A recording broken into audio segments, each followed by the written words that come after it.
আসসালামু আলাইকুম everyone, welcome to our channel. আশা করছি আপনারা সবাই ভালো আছেন। আলহামদুলিল্লাহ, আমরাও ভালো আছি।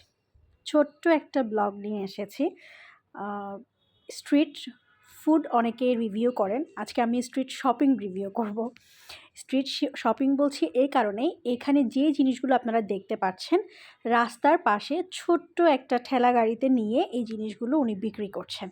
এটা একদম চিটাং কলেজের হোস্টেল গেটের ঠিক অপোজিটে, প্যারেড মাঠের অপোজিটে উনি বসেন। উনি এই জায়গাটার আশেপাশেই থাকেন, কখনো সাফা মিনের সামনে থাকেন, কখনো হোস্টেল গেটের ওই পাশে থাকেন, তো কখনো এই পারে থাকেন। ঘুরে ফিরে আপনারা চকবাজার এলাকায় ওনাকে পেয়ে যাবেন। অনেক স্ট্রিট ফুডের দোকানও এখানে আছে, তবে আজকে আমি এই শপটার একটা রিভিউ নিয়ে এসেছি। আপনারা ওনার জিনিসগুলো দেখলেই বুঝতে পারবেন কোয়ালিটি কোনো অংশেই খারাপ না।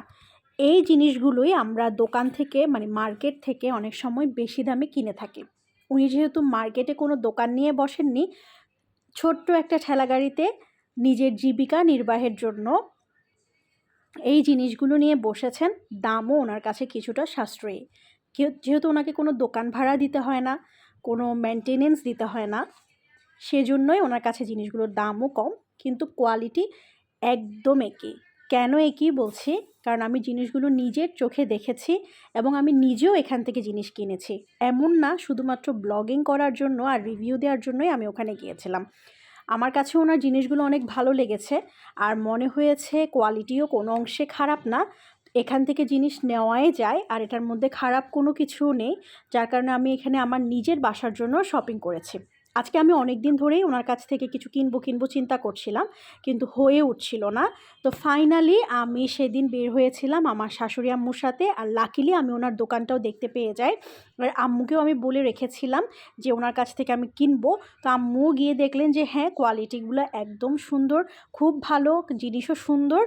যার কারণে আমি এই কয়টা জিনিস ওনার কাছ থেকে নিয়ে এসেছি আর বলে এসেছি পরে আমি আবার আসবো আপনার কাছ থেকে নিতে। আমার কারণ আসলেই জিনিসগুলো অনেক ভালো লেগেছে। তবে যা যা পছন্দ হয়েছে ওখান থেকে যা আমার প্রয়োজনীয় তা আমি নিয়ে এসেছি। এই যে একটা সার্ভিং বোল নিয়েছি, এটার দাম পড়েছে আমার 240 টাকা। আর লোকটা নিজে আমার কাছ থেকে দাম কমিয়ে রেখেছেন, আমার ওনার সাথে কোনো দামাদামি করতে হয়নি। আর এই যে দুইটা সার্ভিং ডিশ দেখছেন, এই দুইটার দাম উনি রেখেছেন একটা 170 করে। আর পাশে এই যে কাবাব ট্রেটা দেখছেন, এখানে আমরা চাইলে কাবাব, বিভিন্ন রকমের আলুর চপ, সব রকমের স্ন্যাক্স আইটেম আমরা এখানে সার্ভ করতে পারবো। এটার দাম পড়েছিল 300 সামথিং, আমার 300 কত পড়েছিল ঠিক মনে নেই। আর এই পাশে যে গ্লাসটা আপনারা দেখতে পাচ্ছেন, এটা গ্লাসটার দাম পড়েছিল 200 টাকা। সর্বসাকুল্যে আমি এখান থেকে শপিং করেছিলাম 1700 টাকার। অল্প দামে নিজের পছন্দনীয় সব জিনিস শপিং করে নিয়ে এসেছি। আশা করছি আপনাদেরও ভালো লেগেছে।